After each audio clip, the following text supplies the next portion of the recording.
সুপ্রিয় দর্শক মণ্ডলী, আসসালামু আলাইকুম।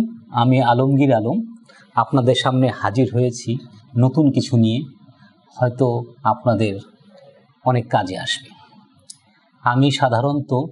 আমি যে কথাগুলো স্বাভাবিকভাবে বলার চেষ্টা করি, যাতে আপনি মেডিকেল টার্মের জটিল শব্দগুলো আপনার কানে না কষ্ট দেয়। আমি খুব স্বাভাবিকভাবে বলার চেষ্টা করি এবং স্বাভাবিকভাবেই আপনারা খুব সহজেই যাতে বুঝতে পারেন, সেই কারণেই আমি এই কথাগুলো বলি। আজকের আমার সাবজেক্ট হচ্ছে মাইগ্রেন।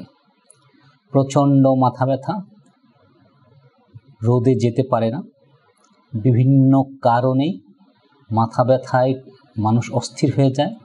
মানুষ মাইগ্রেন কখন বুঝতে পারে? অনেক পরে, যখন মেডিকেল কিছু টেস্টে সে মাইগ্রেনটা আইডেন্টিফাই হয়। কিন্তু এর আগে কিন্তু মানুষ বুঝতে পারে না।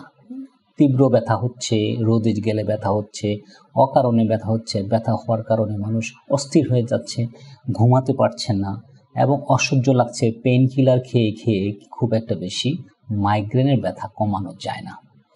মাইগ্রেন এমন একটি ব্যথা, যে ব্যথাটা আপনার ট্রিগার হলে আপনার কোনো কিছুই আর স্বস্তির থাকে না, অস্বস্তি হয়ে যায়। তো আমি আজকে আপনাদের খুব সহজেই কিছু বলবো, যেগুলো কারণে আপনি মাইগ্রেনের ব্যথাগুলো কমাতে পারবেন এবং রীতিমতো আপনি এই মাইগ্রেনের সমস্যা থেকে বেরিয়ে আসতে পারবেন। এখন এই বেরিয়ে আসার জন্য যে দুইটা টুলস দরকার থাকে, এই টুলসগুলো যদি আপনারা বুঝতে পারেন, তাহলে আপনাদের জন্য খুবই, আমি কোনো ঔষধের কথা বলবো না এবং কোনো ঔষধের কাছেও যাব না, কিন্তু আমি বলবো যে আপনি আপনার মাইগ্রেনের ব্যথা কিভাবে সারবেন ওষুধ ছাড়া। তো আমার যে টুলসটা আছে, প্রথমে যে টুলসটা হচ্ছে আকুপ্রেশার। সেকেন্ড টুলস আছে কিছু খাবারের কিছু পরিধি বলে দেব, এবং থার্ড টুলস আছে কিছু পানির ব্যাপার। তো আমি যে কথাটা বলতে চাই, যে সেটা হচ্ছে যে যারা মাইগ্রেনের সমস্যা নিয়ে ভুগছেন, দীর্ঘদিন যাবৎ ভুগছেন, নানান কারণে ভুগছেন, তারা একটা জিনিস খেয়াল করবেন যে আপনার কিন্তু পেটে সমস্যা আছে। মাইগ্রেনের সমস্যার অন্যতম কারণ হচ্ছে পেটের সমস্যাজনিত কারণ। পেটের সমস্যার কারণে এই মাইগ্রেনটা ট্রিগার করে। এখন আধুনিক চিকিৎসা ব্যবস্থা আপনার মাইগ্রেনের জন্য আপনার ব্রেনের চিকিৎসা করছে, মাথার চিকিৎসা করছে, কিন্তু আমাদের প্রাচীন চিকিৎসা ব্যবস্থায় মাইগ্রেনের ব্যথাটাকে বলা হয়েছে পেটের সমস্যাজনিত কারণে। তো পেটটাকে আপনাকে প্রথম ঠিক করতে হবে, তারপরে মাইগ্রেনের সমস্যার সমাধানের জন্য আপনি পরবর্তী স্টেপ নিতে পারবেন। পেটের সমস্যা রেখে আপনি মাইগ্রেনের সমস্যা সারতে পারবেন না। এই বিষয়টাকে আমি গুরুত্বের সাথে বলতে চাই, যার কারণে আমার যে খাদ্য নিয়ে যে টিপসগুলো আছে এবং খাওয়ার সাথে যে কিছু বিষয় আছে, সেগুলো আপনি যদি মানতে পারেন, তাহলে আপনি দেখবেন যে আপনার পেটটা ঠিক হবে। পেট ঠিক করার সবচেয়ে বড় ইয়েটা হচ্ছে পানি। আপনার শরীরে কুসুম গরম পানি আপনি যদি রেগুলার খেতে পারেন, তাহলে আপনার পেটের অনেক সমস্যার সমাধান হয়ে যাবে। এখন আসি, আমি যে সাবজেক্টটা বলছি সেটা হচ্ছে যে আকুপ্রেশার। আপনি কিভাবে আপনার মাইগ্রেনের কারণে আপনি অস্বস্তিতে ভুগছেন, ব্যথা হচ্ছে, সেগুলো আপনি কিভাবে সারবেন আকুপ্রেশারের মাধ্যমে। আকুপ্রেশার খুব সহজেই আপনি নিজের চিকিৎসাটা করবেন। এটার জন্য কোনো ধরনের কারো হেল্প লাগবে না। এক নাম্বার হচ্ছে যে আপনি আকুপ্রেশার করার জন্য প্রথমে একটু হাতটা ভালো করে ঘষবেন। 2 মিনিট ঘষার পরে আপনার মূল ব্যথার জায়গাটা হচ্ছে এই বুড়ো আঙ্গুল দুটা। এই দুটো বুড়ো আঙ্গুলই আপনার মূল চাপের জায়গায়। আপনি এইখানে আস্তে আস্তে আস্তে আস্তে করে আপনি চাপ দিতে থাকেন।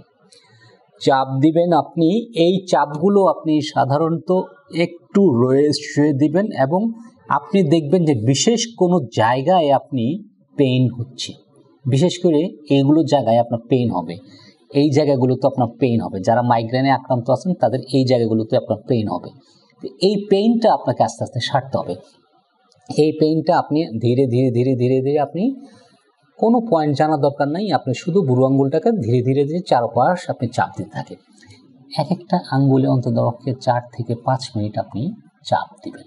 এই চাপ দিলে আস্তে আস্তে চাপ দেওয়ার পরে দেখবেন যে আপনার এক ধরনের স্বস্তি আপনি অনুভব করবেন। আপনার মাথাটা হালকা হয়ে যাবে, মাথাটা ভিতরে যে পেইনের যে তীব্রতা ছিল সেটা কমে আসবে, এবং সারাদিনে মাত্র দুবার, যে কোনো সময় আপনি দুবার আপনি হিসাব করে নেবেন সারাদিনের ভিতরে, সকালে এবং রাতে, এবং সপ্তাহে 6 দিন করবেন। একদিন রেস্ট দেবেন, সপ্তাহে 6 দিন করবেন, খালি পেটে করবেন এবং 2 হাতেই করবেন। এই 2টা হাতে আকুপ্রেশার করার পর যে কাজটা আপনাকে করতে হবে সেই কাজটা হচ্ছে যে আপনি আপনার শরীরকে হাইড্রেট রাখার, যে মানে আপনার শরীরের ভিতরে যে ডিহাইড্রেশন আছে এই ডিহাইড্রেশন কমানোর জন্য আপনি আপনার শরীরের ভিতরে সবসময় আপনি পানি পানের মানে ইয়েটা করবেন। আমার পানি পানের বিশেষ ভিডিওগুলো দেওয়া আছে এবং আমি প্রথম আলোতে রেগুলার পানি পানের উপরে কয়েকটা আর্টিকেল লিখেছি। আজকেও আমার একটা লেখা ছাপা হয়েছে। সেটা আপনি দেখুন, পানি পানটা একটা খুব গুরুত্বপূর্ণ বিষয়। সেটা হচ্ছে যাতে আপনি কোনোভাবে ডিহাইড্রেশন আপনার ভিতরে না আসে। আপনার ডিহাইড্রেশনই হচ্ছে স্টমাক থেকে আপনার নানান কারণে মাইগ্রেনকে ট্রিগার করে। এই ট্রিগারটা যাতে না করতে পারে সেই জন্য আপনি অলওয়েজ আপনি পানি পানের প্রতি সতর্ক থাকবেন।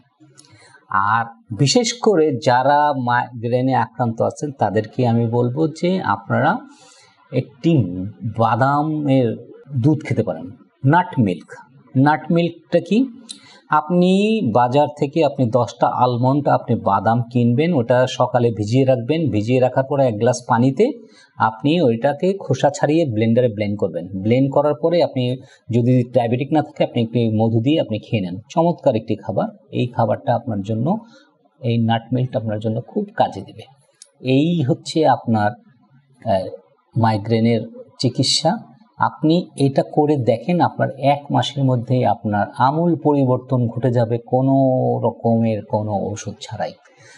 যারা আক্রান্ত আছেন, যারা আক্রান্ত হতে যাচ্ছেন কিংবা মাঝে মাঝে আপনার এইরকম পেইন হচ্ছে, তাদেরকে আমি বলবো যে এই জিনিসটা আপনারা করতে পারেন। সাথে রাতে দিনে যখন আপনার সূর্যে যখন বেরোন তখন সানগ্লাসটা পরতে পারেন, এটা খুবই দরকার। আর আমাদের ঢাকায় যারা বসবাস করে তাদের তো সানগ্লাস করা উচিতই, কারণ কি ডাস্টও একটা ফ্যাক্টর। এইগুলো যদি আপনি মানেন তাহলে মাইগ্রেনের সমস্যা আপনার আসবে না। মাইগ্রেনের সমস্যা থাকলে আপনার সমস্যার সমাধান হয়ে যাবে।